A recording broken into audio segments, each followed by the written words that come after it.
नमस्कार दोस्तों, स्वागत है हमारे YouTube channel NPS study centre में।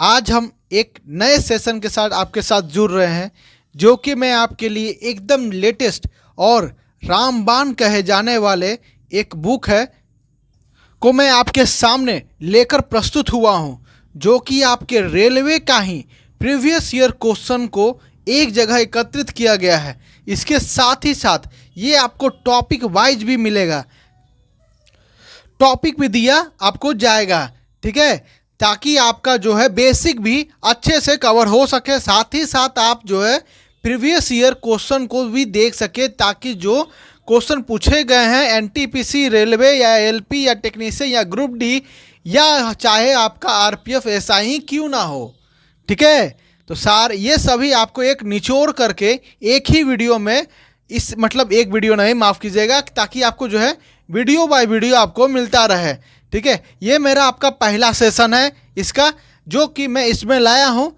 आपका सिविक्स, जिसमें मैं आपको आज रेलवे का पीछे जो पूछा गया सवाल है, संविधान में अनुच्छेद और उनके विभिन्न भागों का, ठीक है, तो ये से जो है आज हम आपको ये पढ़ाएंगे, ठीक है। अगर आपको ये पसंद आए तो अपने इस चैनल को लाइक, सब्सक्राइब और शेयर भी जरूर करें, ठीक है। साथ ही साथ आपको एनटीपीसी का अलग से जो है आपका जीके जीएस और मैथ कराया जा रहा है, और साइंस के लिए तो आपको एएलपी और टेक्नीशियन के लिए सबसे बेहतरीन साइंस भी आपको कराया जा रहा है, ठीक है। तो चलिए शुरू करते हैं।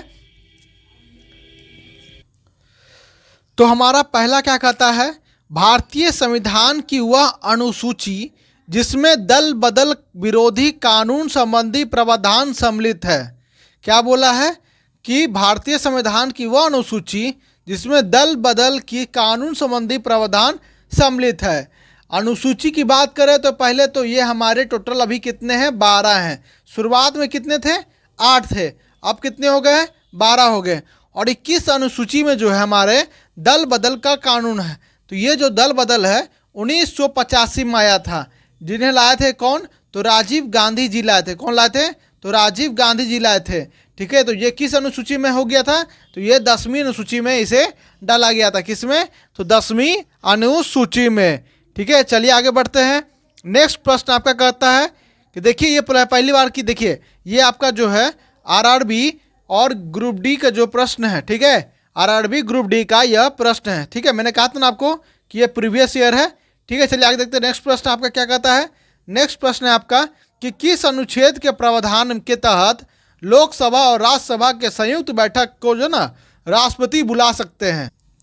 क्या बोला है कि किस अनुच्छेद के तहत जो है जो लोकसभा और राज्यसभा के संयुक्त बैठक को राष्ट्रपति बुला सकते हैं, तो वो किस आर्टिकल में है, तो वह है आपके 108 आर्टिकल में। किस आर्टिकल में, तो 108 आर्टिकल में।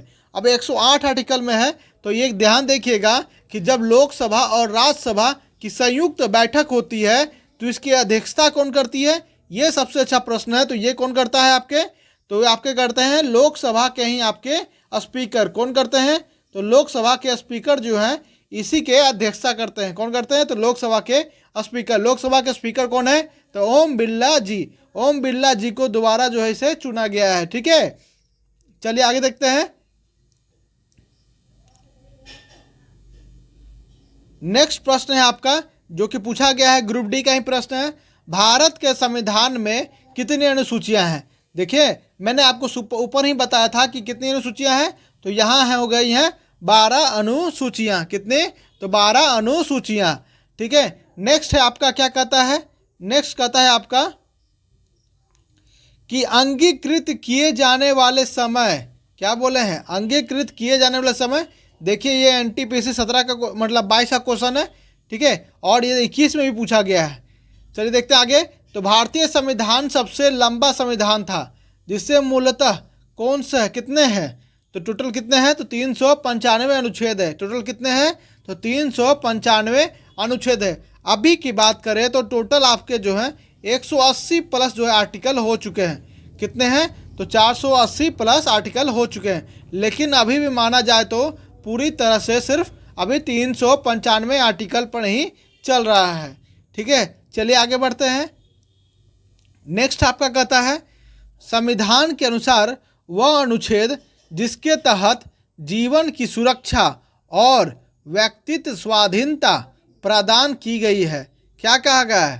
तो संविधान के अनुसार वह अनुच्छेद जिसके तहत जीवन की सुरक्षा और व्यक्तित्व स्वाधीनता प्रदान की गई है, तो वह कौन से आर्टिकल में है? तो वह है आपके 21 आर्टिकल में। कौन से का आर्टिकल में?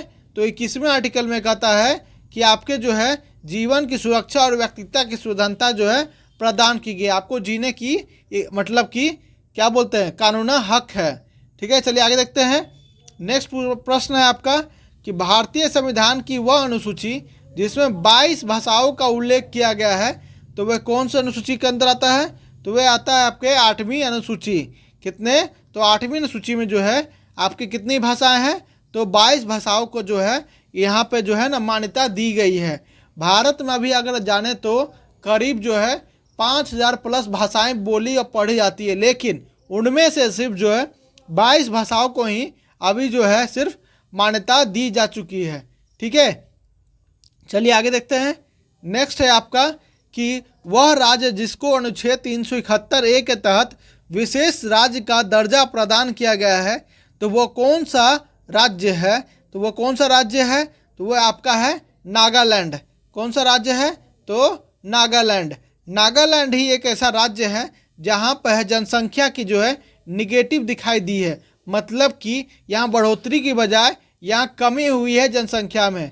तो ठीक है, वह राज्य कौन सा है जिसको 371A के तहत विशेष दर्जा दी गई है? तो नागालैंड को। किसे? तो नागालैंड को। नेक्स्ट प्रश्न क्या कहता है? तो भारतीय संविधान के किस आर्टिकल में नए राज्यों के गठन, सीमाओं के फेरबदल इत्यादि से संबंधित वर्णन किया गया है? तो वह किस आर्टिकल के अंदर आता है? तो वह आर्टिकल आता है आपका जो कि 3 में। कौन सा आर्टिकल?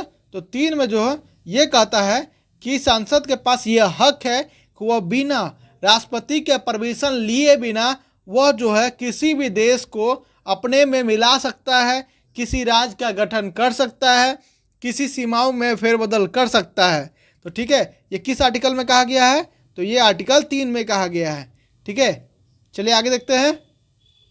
नेक्स्ट है आपका भारतीय संविधान की कौन सी अनुसूची में राज्यों व केंद्र शासित प्रदेशों और उनके अधिक्षेत्रों की सूची शामिल है?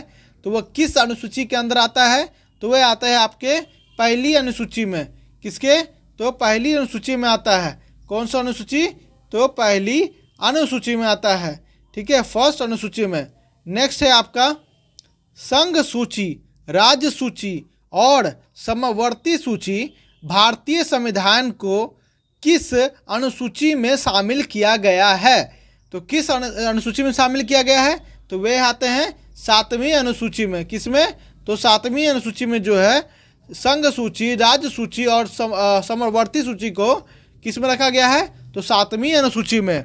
और बात करें एक बात और इसमें कि समवर्ती सूची, राज्य सूची और संघ सूची के अलावा एक अपशिष्ट सूची भी बनाई गई है। उसमें क्या था कि ये जो 3 सूची थी ये 1947-50 तक का था। ठीक है, उसके बाद अगर मान लीजिए जो चीज़ भी अगर आएगा, नए डेवलपमेंट आएंगे, तो वो जो किस में रखा जाएगा?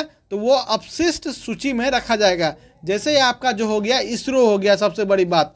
ठीक है, इससे अच्छा एग्जाम्पल अब क्या मिल सकता है जिसे जो है अपशिष्ट सूची में रखा गया है? जैसे नेक्स्ट देख लीजिए आपका UPI हो गया, इसे जो किस में रखा गया है? तो अपशिष्ट सूची में रखा गया है। ठीक है, चलिए आगे बढ़ते हैं। नेक्स्ट कहता है भारतीय संविधान के अनुच्छेद जो है 21A के में अधिनियम का उल्लेख किया गया है। तो वो क्या कहता है? 21 में कहता है कि आपको जीने की इच्छा है, मतलब जीवन जीने का जो है ना आपका कानून है, कहता है कि आपको जीना होगा किसी भी हर हाल में। तो वहीं 21A क्या कहता है कि आपको शिक्षा का भी अधिकार है, आपको शिक्षा मिलना जरूरी है। ठीक है, तो 21A क्या कहता है? शिक्षा का अधिकार। चलिए ठीक है, आगे देखते हैं। नेक्स्ट है आपका कि भारतीय संविधान का अनुच्छेद 24 शोषण के विरुद्ध अधिकार से संबंधित है। तो इस अनुच्छेद के अनुसार जो है किसी कारखाने या खदान में काम करने हेतु सरकार द्वारा निर्धारित न्यूनतम आयु कितनी है? तो कितनी है? तो याद रखिएगा कि ये जो आता है आपका किस में आता है, तो ये आपके शोषण वाला में आता है। किस में? तो आपका किस में आता है, तो वो आपका आता है किस में, पहले आता है समानता का अधिकार, ठीक है, उसके बाद आता है आपका आता है, नेक्स्ट होता है क्या, स्वतंत्रता का अधिकार, तीसरा होता है शोषण के विरुद्ध अधिकार, चौथा होता है आपका कौन सा, तो धार्मिक का अधिकार, उसके बाद शिक्षा का अधिकार, उसके बाद संवैधानिक उपचार। तो समानता का अधिकार जो है 14 से 18 आर्टिकल में है, स्वतंत्रता जो है आपका 19 से 22 आर्टिकल में है, और शोषण के विरुद्ध किस में है, तो 23 से 24 आर्टिकल में। वहीं अगर हम धार्मिक की बात करें तो यह 25 से 28 में है। वहीं अगर हम ये शिक्षा की बात करें तो 29 और 30 में, और वहीं अगर हम संवैधानिक उपचार करें तो कौन सा, तो 32। तो शोषण के विरुद्ध अधिकार जो कि आपके 23 और 24 में आते हैं, तो वही 24 कहता है कि अगर आप जो बच्चे हैं जो कि अगर कारखाने में काम करना चाहते हैं तो उनकी कम से कम आयु जो है 14 वर्ष होनी चाहिए, उससे अगर कम नहीं होनी चाहिए, वरना कार्रवाई की जा सकती है। तो याद रखिएगा 24 से 14, कितना, 24 से 14, 10 घटाकर 14, ठीक है, याद रखिएगा 24 से 14। चलिए आगे बढ़ते हैं। नेक्स्ट क्या कहता है आपका कि भारतीय संविधान का वह अनुच्छेद जो कार्यपालिका से न्यायपालिका के पृथक्करण से संबंधित है, मतलब कार्यपालिका और न्यायपालिका को इक्वालिटी जो है वो आपको जो है पावर देता है, तो वो किस आर्टिकल में है, तो वह आपका 50 आर्टिकल में है। किस में है, तो 50 आर्टिकल में। ये किस में आता है 50वां, ये आता है आपका डीपीएसपी में। किस में आता है, नीति निदेशक सिद्धांत में आता है, डीपीएसपी में, ठीक है। चलिए आगे देखते हैं। नेक्स्ट आपका कहता है भारतीय संविधान का वह अनुच्छेद जो अंतर्राष्ट्रीय शांति और सुरक्षा को बढ़ावा देने के लिए राज्य के नीति निदेशक तत्व सिद्धांतों का निर्धारित करता है, तो वो कौन आर्टिकल, तो 51 में। किस में, तो 51 में। किस में है, तो आपके आर्टिकल 51 में कहता है कि अंतर्राष्ट्रीय शांति और सुरक्षा को बढ़ावा देने के लिए राज्य के नीति निदेशक सिद्धांतों को निर्धारित करता है, तो किस आर्टिकल में, तो 51 में। किस में, तो 51 में, ठीक है। नेक्स्ट क्या कहता है आपका कि अनुच्छेद 370 जो है कि मुख्य मौदाकार कौन थे, मतलब इसे लाने वाले कौन थे 370, तो ये थे आपके एन गोपाला स्वामी। कौन थे, एन गोपाला स्वामी, एम गोपाला स्वामी अयंगर। कौन, एम गोपाला स्वामी अयंगर। नेक्स्ट देखते हैं।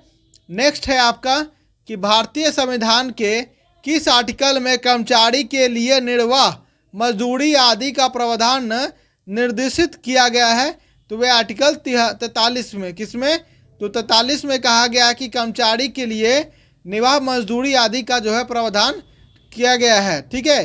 तो आगे देखते हैं नेक्स्ट प्रश्न।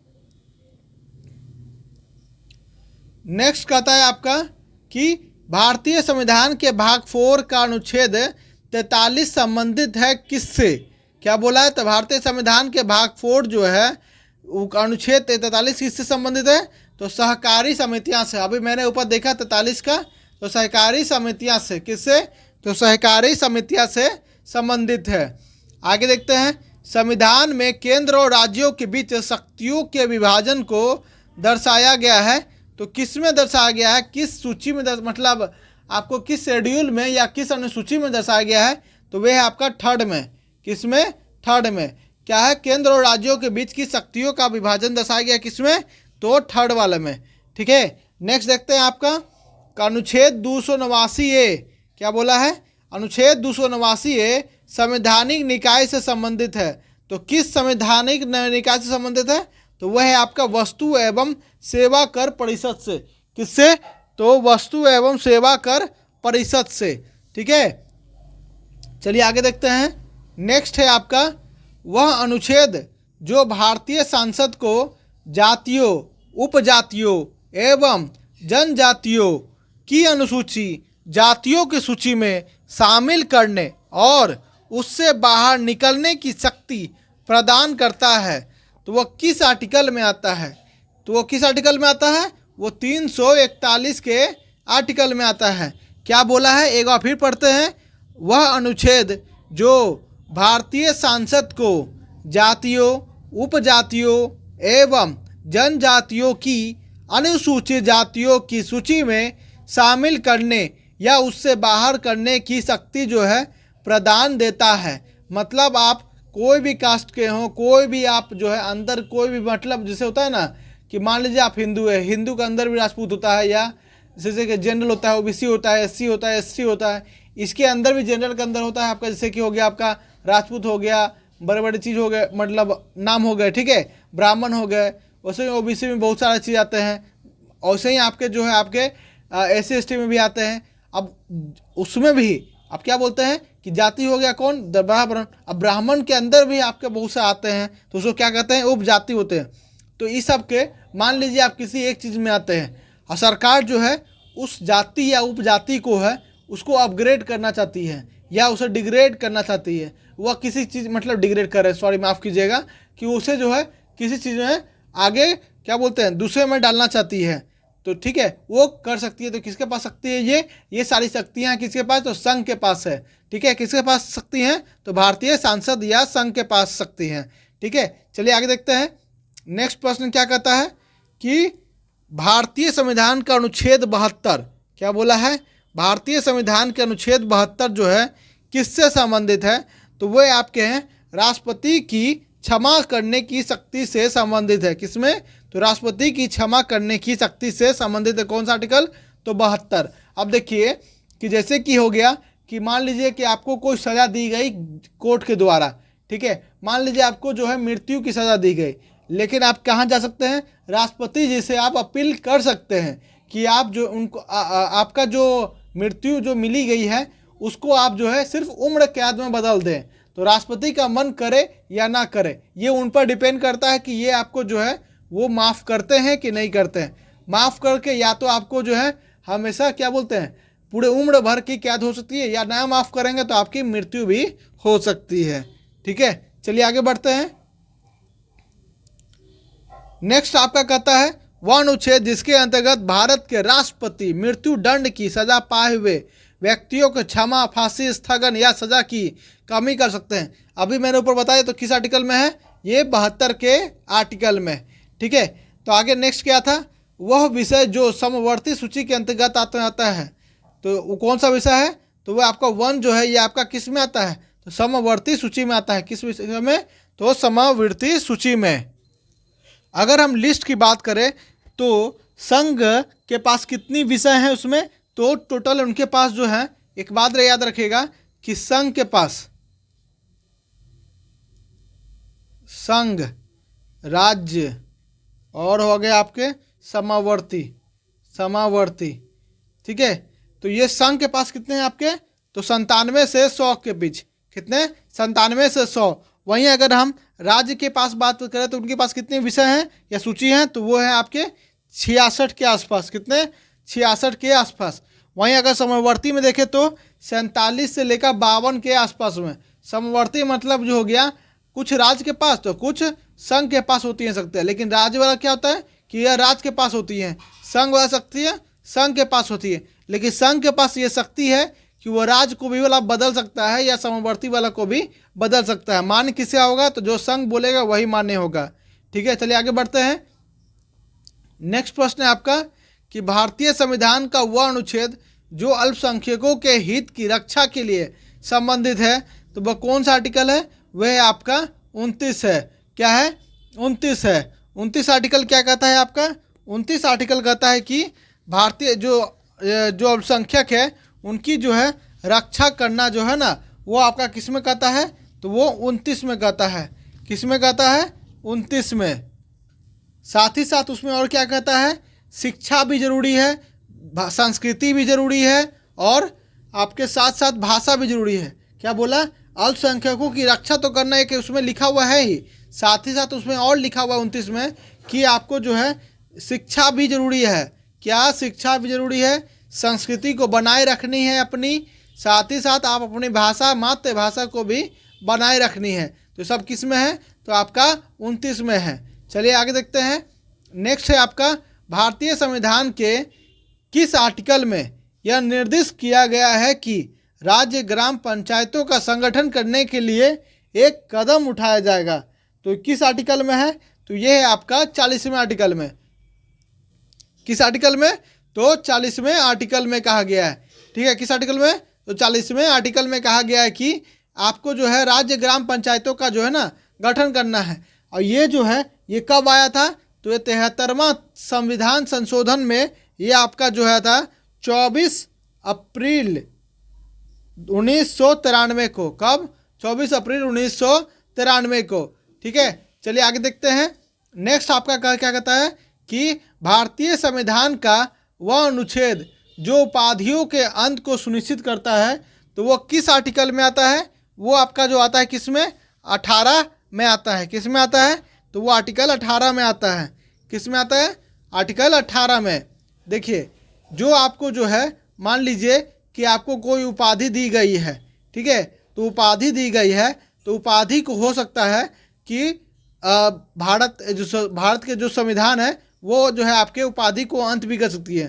तो एक और बात कहता है कि अगर आपको जो बाहर मिली है, मतलब इंडिया के बाहर जो मिली है उपाधि, ठीक है, तो उससे जो है आपको बिना सरकार से परमिशन लिए ना आप नहीं उसे प्राप्त कर सकते। उससे पहले आपको लेने से पहले आपको सरकार का परमिशन लेना होगा, तभी वो टाइटल आपके नाम होगा। ठीक है, तो ये क्या कहता है आर्टिकल 18 में कि उपाधियों का अंत है। नेक्स्ट क्या है कि भारतीय संविधान का वह अनुच्छेद जिसमें पंचायतों और स्थानीय निकाय शासन से संबंधित प्रावधान है। क्या बोला है कि भारतीय संविधान का वह अनुच्छेद जिसमें पंचायतों और स्थानीय निकाय शासन का संबंधित प्रावधान है, तो वो किस आर्टिकल में है? तो वो आर्टिकल आता है आपका 243 में। किस आर्टिकल में? तो 243 में। ठीक ना। तो पंचायत के बारे में मैंने आपको बताया कि पंचायत किस आर्टिकल में? तो आपका 40 में है। किस में है? तो 40 में। और कब आया था? तो 1993 में आया था। कब आया था? तो 1993 में ये आया था। ठीक है, लेकिन उसके अंदर भी बहुत सारी चीज़ें हैं जिसमें जो है आपके 243 में लिखे गए हैं। तो 243 कहाँ से कहाँ तक? तो 243 के आपका है क से लेकर न तक। कहाँ से कहाँ तक? क से लेकर न तक। ठीक है, इस इतने आर्टिकल में जो है आपको दिए गए हैं। ठीक है, अब ये किसके द्वारा था? तो ये था आपका बलवंत राय मेहता द्वारा 1957 में। किसके द्वारा? तो बलवंत राय मेहता समिति द्वारा। ठीक है, और सबसे पहली बात बढ़े तो पंचायत कहाँ शुरुआत किया गया था? आया था किस राज्य में? तो राजस्थान में। राजस्थान के किस जगह पे? तो नागौर जिला में। कहाँ पे? तो नागौर जिला में आया था। कहाँ पे? तो नागौर जिला में। ठीक है, तो आज लास्ट प्रश्न को यहीं रख देते हैं। मैंने आपको पूरे एक पेज कराया। देखिए, मैंने आपको पूरे एक पेज कराया इसका। धीरे धीरे, ज़्यादा नहीं, धीरे धीरे मैं आपको लगातार लेते आऊँगा। ठीक है, रेगुलर मैं कराऊँगा ताकि कुछ आपके लिए सिविक्स का भी हो, ज्योग्राफी का भी हो, हिस्ट्री का भी हो। ठीक है, इसी तरह से मैं और स्टैटिक्स जीके का भी हो, क्योंकि ये 4 भाग जो है ना ये पूरे आपके पूरे एनटीपीसी को अकेले संभालने के लिए काफ़ी है। एनटीपीसी, एमटीएस, सीजीएल, जीके, चाहे आपका कोई भी एग्ज़ाम हो, चाहे आपको बिहार एसएससी एग्ज़ाम ही क्यों ना हो, तो बिहार एसएससी एग्ज़ाम में भी आपका जो है ना ये 75 क्वेश्चन में से 50 क्वेश्चन आपके जो है इसी से पूछे जाते हैं। 25 क्वेश्चन जो आपको साइंस पूछे जाते हैं, जो कि साइंस आपको पढ़ाया जा रहा है एएलपी और टेक्नीशियन के लिए। ठीक है, ये भी इसे ज़रूर देख लें, साइंस के लिए उसमें आपको इम्पोर्टेंट काम करेगा। ठीक है, अब 50 क्वेश्चन मैं करा रहा हूँ, उसे भी देख लीजिए। और एक और चल रहा है आपका एनटीपीसी का, तो ये 2 को मिलाकर आपका 50 चलाया जा रहा है, क्योंकि ये 4 पोर्शन जो है बहुत ही इंपॉर्टेंट होते हैं किसी भी एग्ज़ाम के लिए। ठीक है, तो मिलते हैं नेक्स्ट वीडियो में। चलते हैं, तो धन्यवाद।